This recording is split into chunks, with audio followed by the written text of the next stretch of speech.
Le journal.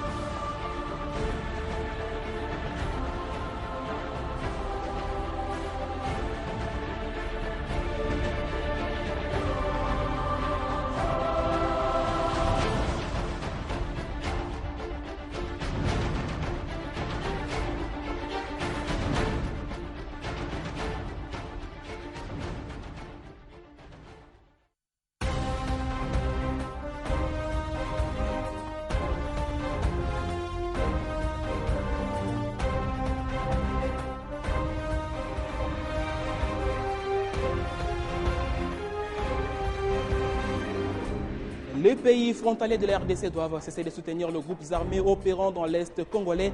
Déclaration de Barack Obama, le président américain l'a dit lundi lors de son passage en Tanzanie, troisième et dernière étape de son périple africain. Et puis, les temps de grandes vacances a sonné pour les élèves du primaire et secondaire. Ce mardi 2 juillet marque la fin de l'année scolaire 2012-2013. À Kinshasa, une cérémonie de clôture s'est déroulée à l'Institut Bokele-Yale en présence de la vice-ministre de l'enseignement primaire, secondaire et professionnel. Le rendez-vous de l'actualité, bienvenue à tous et merci de nous choisir pour vous informer. C'est à la fois un rappel à l'ordre, un avertissement et une grande décision. Les pays frontaliers de la RDC doivent cesser de soutenir le groupe armé opérant dans l'Est congolais. C'est Barack Obama qui l'a dit. Les Congolais ont besoin d'une chance. Ils n'ont pas eu cette opportunité en raison de la situation permanente des guerres et des conflits depuis trop longtemps, a renchéri le président américain. C'était lors de son passage en Tanzanie, troisième et dernière étape de son périple africain.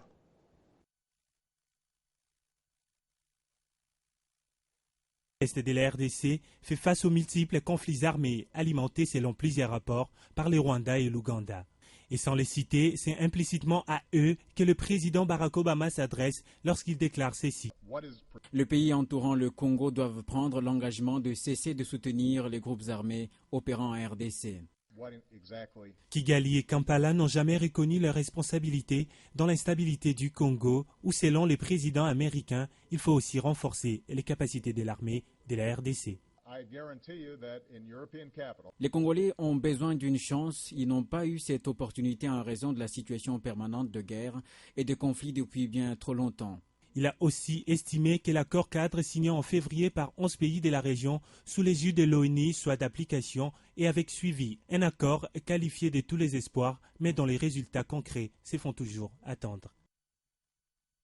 On revient ici au pays, recensement national. La recommandation de la députée nationale Janet Kabila au Premier ministre commence à prendre forme. La question était au centre de l'entretien entre le ministre du Plan, Célestin Vunabandi, et les étudiants de l'Université de Kinshasa lors d'une conférence débat. Mathieu Kamango.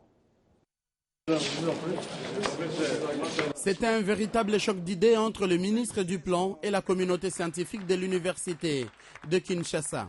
Du financement de ces recensements à la superficie du pays, la question des territoires sous contrôle des groupes armés, en passant par la problématique de la collaboration entre les universités et les bureaux centraux du recensement, rien n'a été oublié. Les recensements aura bel et bien lieu en RDC.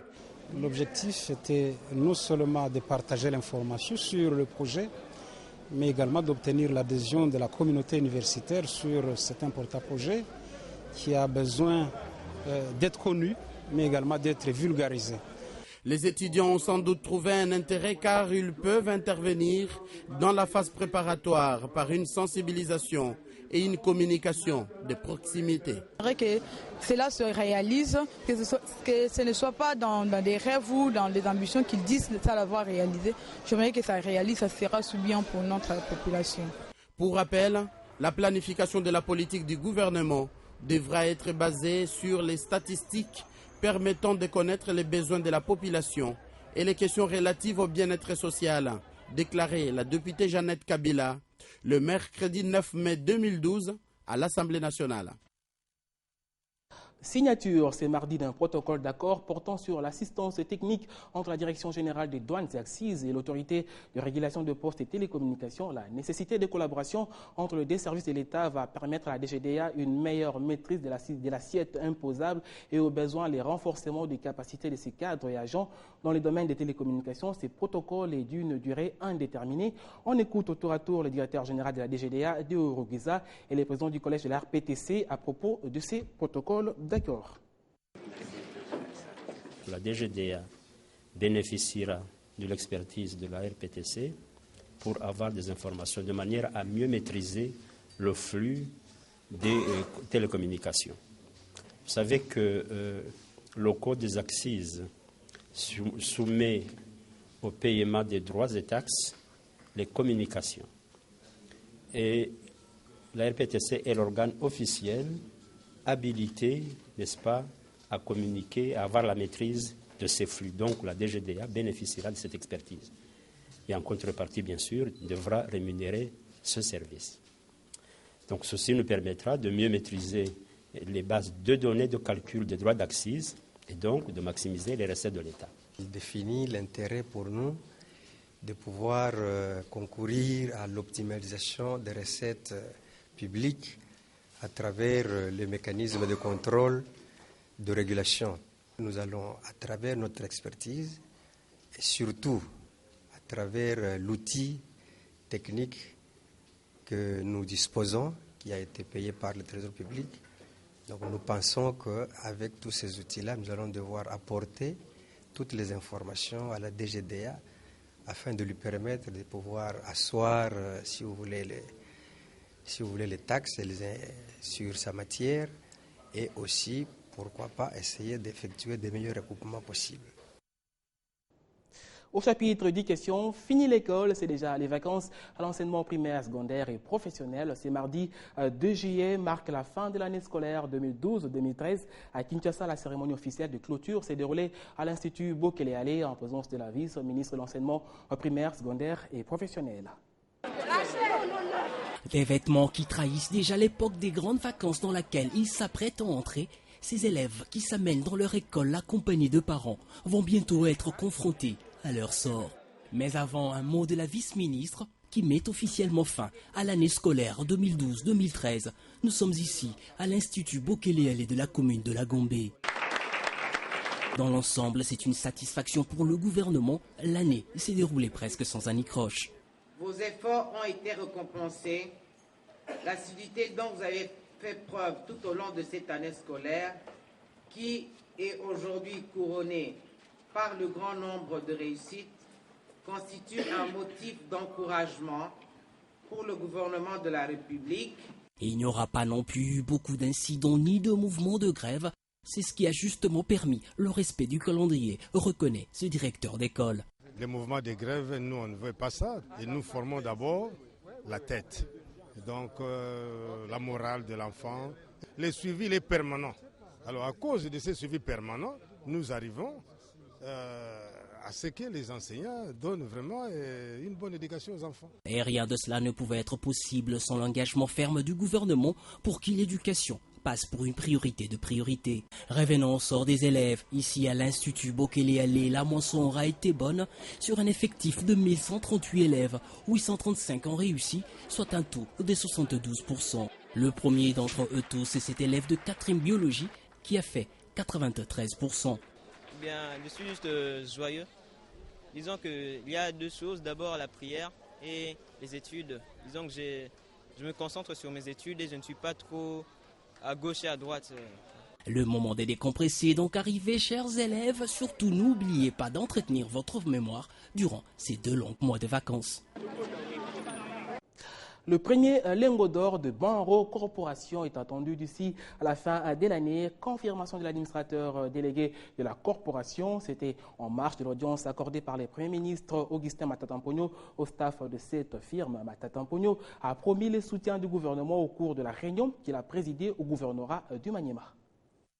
Le Premier ministre nous a encouragés de continuer à travailler afin d'atteindre nos objectifs, de pouvoir être en production à la fin de l'année 2013 et de continuer à travailler de manière à ce que toutes les parties engagées dans le projet puissent être satisfaites, c'est-à-dire que les privés que nous sommes puissent faire des bénéfices et gagner de l'argent, et que les populations puissent également se retrouver à travers des projets sociaux.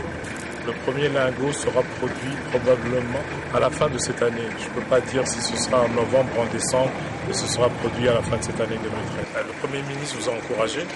Il a dit que s'il était là aujourd'hui, c'était justement pour montrer le support du gouvernement qu'il représente à l'entreprise privée en général et aujourd'hui à Panneron en particulier.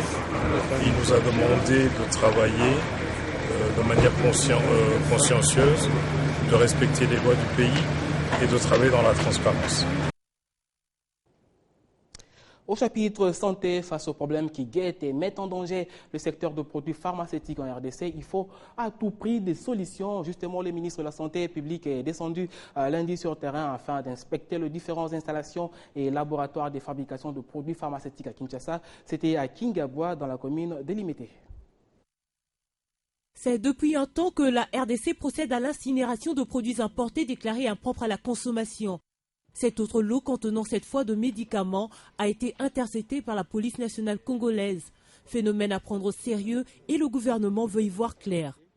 Avant d'arrêter des mesures qui s'imposent, il vise d'abord les conditions de travail et de fabrication dans les usines locales. Suspendu depuis 3 mois pour non-respect de certaines clauses de fabrication, au laboratoire MOAC à présent, la situation s'améliore. Même ces notions-là n'existaient pas. C'est moi qui en parlais. Par contre, dans d'autres dépôts, notamment Korea Pharma, Sun Gold, la situation laisse à désirer et la sanction n'a pas tardé. Ces conditions ne nous permettent pas de pouvoir continuer la production dans cette usine. Donc, je vais signer l'arrêté qui ferme cette usine à partir d'aujourd'hui.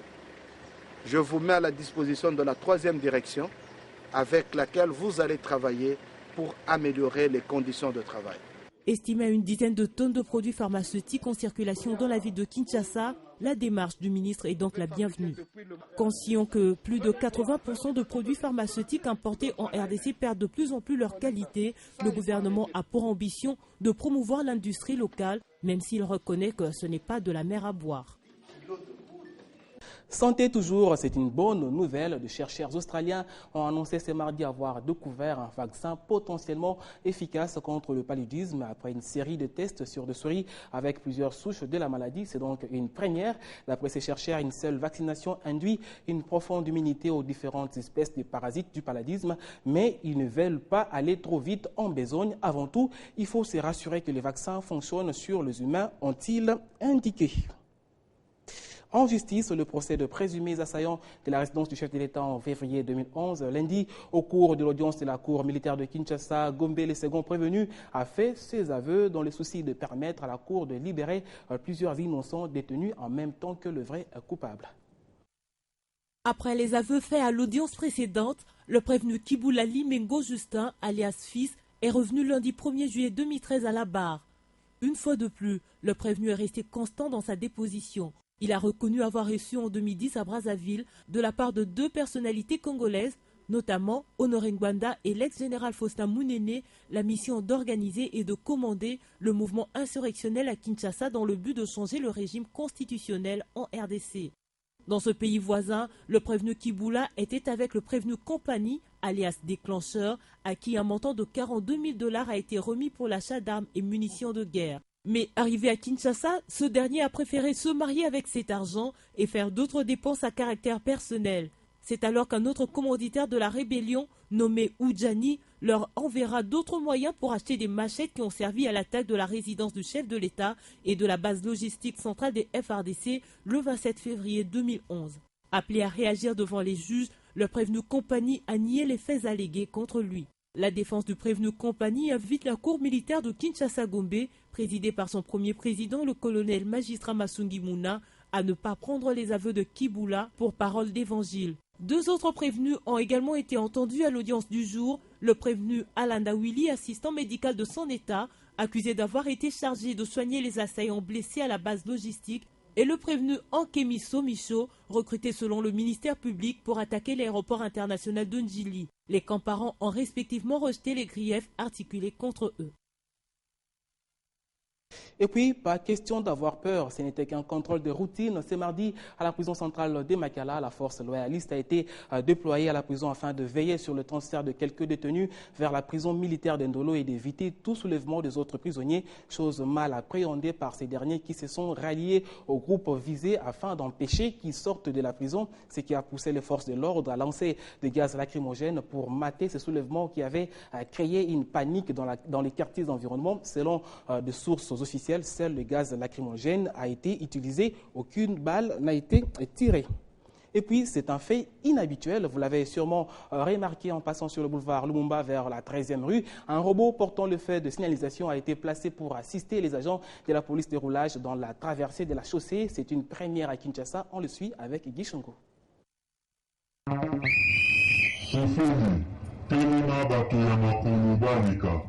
Conducteur, vous pouvez laisser du passage aux piétons. C'est désormais cette machine qui assurera la circulation routière sur la 13e rue dans la commune de Limete. Implanté vendredi pour une expérimentation, ce robot est apprécié par plus d'une personne et les résultats sur le terrain sont satisfaisants. On a beaucoup aimé parce qu'il y avait toujours eu des accidents, mais quand on a mis ça vraiment, il y a un peu de l'ordre et les gens respectent une façon qu'ils puissent bien traverser. C'est pour ça qu'on a beaucoup aimé. Mais cet agent de l'ordre déplore plutôt le mauvais usage de cette machine par le piéton. Donc ça fonctionne. Oui, ça fonctionne. L'autre là, c'est un peu sur court-circuit déjà. Calelo. Non, il y a... Il faut donc une forte sensibilisation selon ces passants. Il faut passer l'effort pour enseigner Batou dans les 3 signaux. Pour ceux qui vont enseigner, très bientôt, ces robots seront implantés dans toute la ville-province de Kinshasa. Reste plus qu'à espérer qu'il y aura moins d'accidents dans la capitale. Très beau à voir. On va terminer avec du sport. C'est sur arrêté ministériel signé le 25 juin dernier que le Comité national de prévention de lutte contre la violence et la corruption a été créé. La cérémonie d'installation de ces comités a eu lieu ce mardi au ministère de la Culture et des Arts dans la commune de la Gombe. Le point avec Kadi Koulab. Combattre toute forme de discrimination et corruption dans la pratique sportive, promouvoir la pratique du franc-jeu et développer l'éthique et la morale, ce sont là les objectifs de ce nouveau comité qui vient de voir le jour en République démocratique du Congo. Il a été question d'installer ce mouvement, ses membres et de les présenter à tous les mouvements sportifs. Ils ont 2 missions essentielles. Sensibiliser la population sportive, des lois, des textes réglementaires, tout ce qui est lié au sport. Ils ont aussi la mission de réprimer. Ils peuvent saisir les organes judiciaires en cas où il y a vraiment beaucoup de violence. Ce comité jusque-là provisoire en attendant la signature du décret par le Premier ministre Matata Ponyo sera coordonné par le président de la Fédération congolaise de karaté Al Kitenge qui sera secondé par Lunda Banzawa Beya. Comme secrétaire, le professeur Joseph Ngwabika et trésorier Valentin Moulongoy Dia Santé. Sont retenus comme membres Alain Boussi, Alain Makengo, Denis Kambay, Robert Kabamba, un délégué de la police nationale congolaise, un délégué de l'agence nationale de renseignement, un délégué de l'armée et un délégué corps des inspecteurs du secrétariat général au sport et loisirs.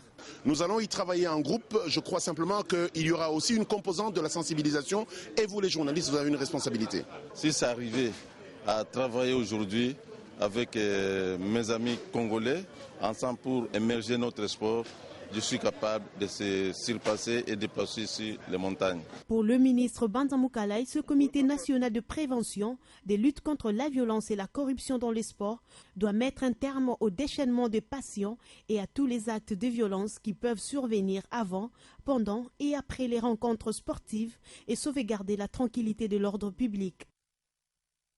Un communiqué avant de terminer, le ministère de l'Aménagement du Territoire, Urbanisme et Habitat et le Fonds national d'entretien routier FONER de la République démocratique du Congo organisent du 4 au 6 juillet 2013 la 7e réunion du groupe focal Afrique centrale de l'Association de fonds d'entretien routiers africains, en sigle AFERA, placée sous les thèmes le progrès des fonds d'entretien routier, en sigle FER de l'Afrique centrale vers le FER de la 2e génération.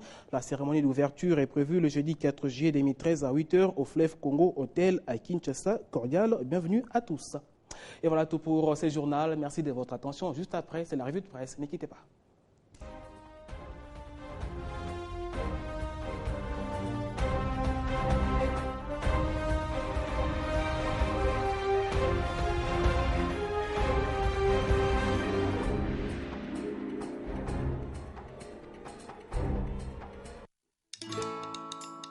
Dans la vie, nous avons tous des rêves,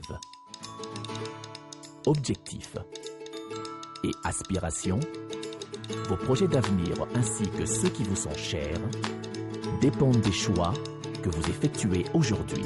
C'est pourquoi la Rabobank a créé Renaissance, le nouveau compte d'épargne qui vous propose un meilleur taux rémunérateur à court et à moyen terme. Ainsi, vous pourrez suivre l'évolution des intérêts générés par votre épargne et assurer un avenir meilleur à vos projets les plus chers. Rabobank is my bank.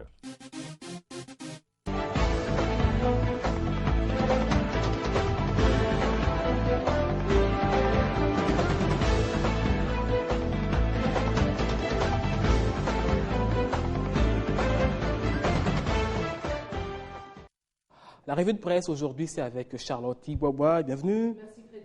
Ouvrons cette revue avec les révélations sur le nouveau rapport d'experts de l'ONU sur la RDC à lire obligatoirement. L'avenir indique que l'ONU vient de revoir des fonds en comble son précédent rapport qui mettait en cause Kigali et Kampala dans la guerre contre la République démocratique du Congo. Selon des révélations de ce nouveau rapport, le groupe d'experts note curieusement qu'il ne dispose à ces jours d'aucune indication de soutien de l'Ouganda aux rebelles, mais il dit avoir recueilli de preuves d'un soutien continu mais limité au M23 en provenance du Rwanda.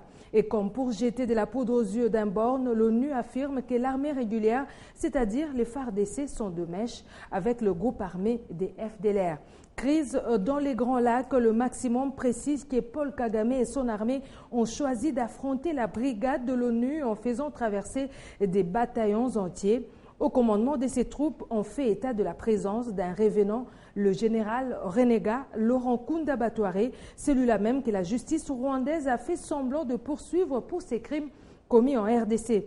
Pour ces journaux, tout indique que le Rwanda, qui n'avait accepté que du bout des lèvres le déploiement de cette force d'intervention, a décidé de jouer un véritable coup de poker. D'un site à un autre, Radio Okapi révèle que lors d'une conférence de presse dans la capitale tanzanienne, Barack Obama a déclaré que les pays entourant le Congo doivent prendre l'engagement de cesser de soutenir le groupe armé opérant en RDC. Il n'a cité aucun pays nommément, mais nous le savons tous, le Rwanda et l'Ouganda ont été accusés à plusieurs reprises, notamment par des experts de l'ONU, de soutenir la rébellion du M23. Vraiment dommage. Retour un peu en arrière pour parler de la célébration de l'indépendance nationale avec cette question qui ne peut inciter à la réflexion. Qu'avons-nous fait de nos 53 ans de l'indépendance?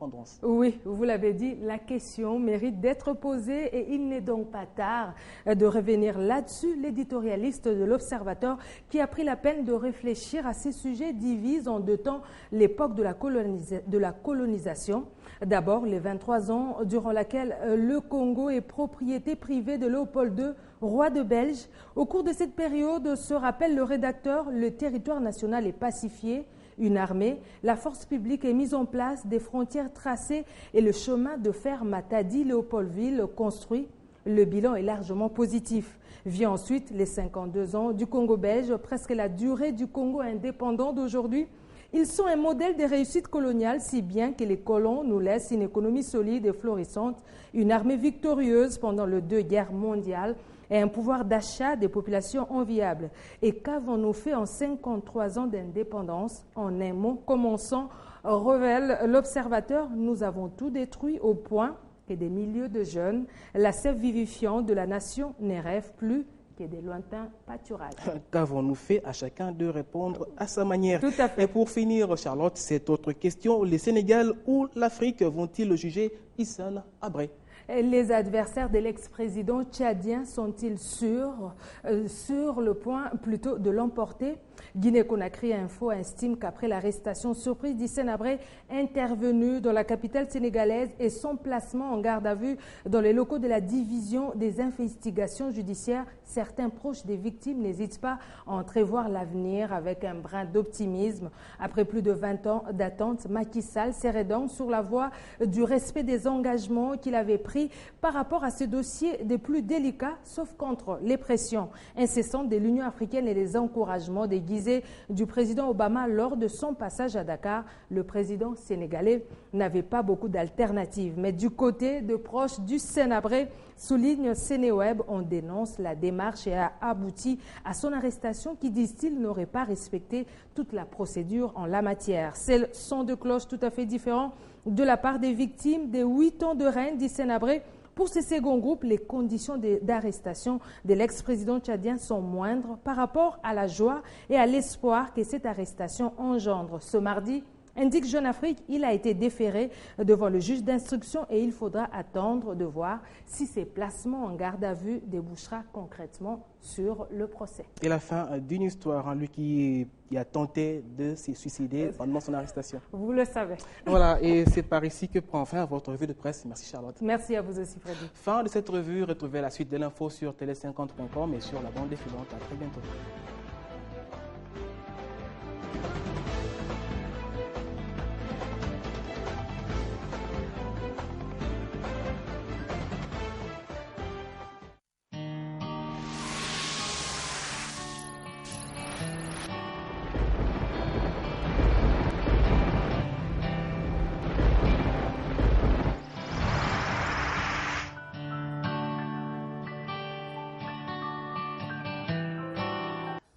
Bienvenue sur Télé 50. Entre une journée ensoleillée et une journée orageuse, laquelle nous tiendra compagnie de Kisangani à Lubumbashi ou de Kinshasa à Goma, découvrons-le ensemble à travers cette météo.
Voilà, c'est la fin de notre bulletin météo. N'oubliez surtout pas de garder votre esprit ouvert à Télé 50.